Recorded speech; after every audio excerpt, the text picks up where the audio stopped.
Related, আমার মনে হয় এটা রিলেটেড সাবজেক্ট নয়। এখনকার যে চর্চা হচ্ছে ভাষা আলোচনার সাথে, ভাষা সন্ত্রাসের সাথে এর কোনো সম্পর্ক নেই।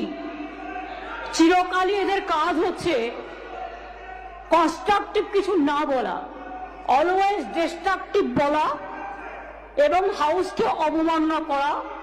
এটা বোঝা উচিত। আপনি বসুন। আমি আমার যে রুলিং আমি দিয়েছি গতকাল, you are not suppose to criticise. Please take your seat. আমি দেখেছি সব, আই হ্যাভ সিন এভরিথিং। বসুন আপনি। ঠিক আছে, আপনারা যদি কোনো ছুতোনাটা খোঁজেন আলাদা কথা। প্লিজ বসুন আপনি। শঙ্করবাবু বসুন। শঙ্করবাবু আমি বলছি আপনাকে বসুন please. I say you please take your seat. Please take your. আপনারা বিজনেস অ্যাডভাইজারি কমিটির মিটিং আসবেন না, অল পার্টি মিটিং এ আসবেন না, এখানেও আপনার উপযুক্ত সময় কিছু বলবেন না। ঠিক আছে, প্লিজ আপনি বলুন মাননীয় মুখ্যমন্ত্রী please.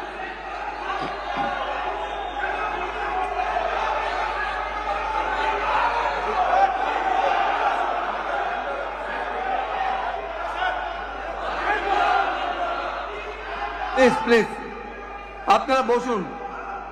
I request you, honorable members, I tell you, please take your seat. It's not the এইটা ঠিক উপযুক্ত কাজ হচ্ছে না। আপনাদের বক্তব্য বলে নিয়ে তারপরে স্লোগান দেওয়া শুরু করলেন, তারপরে ওয়ার্কআউট পরের বছরে, কিন্তু এটা করা সমীচীন হচ্ছে না।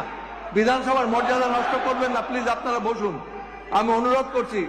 শঙ্করবাবু আমি আই রিকোয়েস্ট ইউ। শঙ্করবাবু, I am on my list. Please take your seat. Please take your seat. Shankar Babu, I warn you, Shankar Babu. Please, I warn you. I request you to take your seat. No, this is not the way. Please, বসুন। বিধানসভার মর্যাদা নষ্ট করবেন না। একই জিনিস বারবার করবেন, হবে না। প্লিজ বসুন। বলুন মাননীয় মুখ্যমন্ত্রী।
I'm